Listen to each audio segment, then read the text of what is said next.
حضرت صاحب عورتوں کے رائٹس کے بارے میں کچھ ارشاد فرمائیے. عورت چاہے ماں ہو، بہن ہو، بیوی ہو، بیٹی ہو.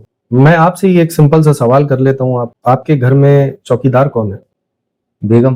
آپ کی لانڈری کون، کپڑے شپڑے کون دھوتا ہے؟ بیگم. آپ کے کھانا کون بناتا ہے؟ بیگم. کوک ہے آپ کی؟ کوک. اور آپ کے سارے معاملات؟ بیگم.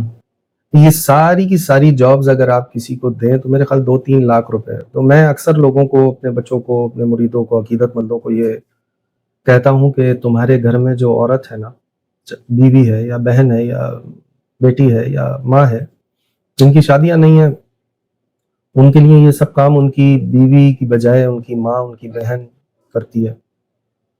اور جن کی شادیاں ہوئی ہوئی ہیں، بچیاں بڑی ہیں، ان کے لیے بچیاں کر رہی ہوتی ہیں. تو یہ شہزادیاں ہیں تمہاری. بیٹیاں تو شہزادی ہیں.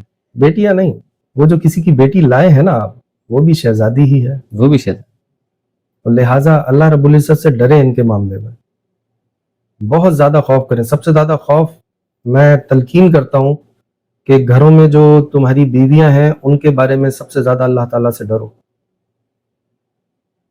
اور میں آپ کو یقین سے، میں اپنا ایک تجربہ بتا رہا ہوں، میں کوئی حتمی فیصلہ نہیں دے رہا، لیکن مجھے لگتا ہے کہ سب سے زیادہ انہی کے بارے میں سوالات نہ ہو جائے ہم سے. اللہ اللہ.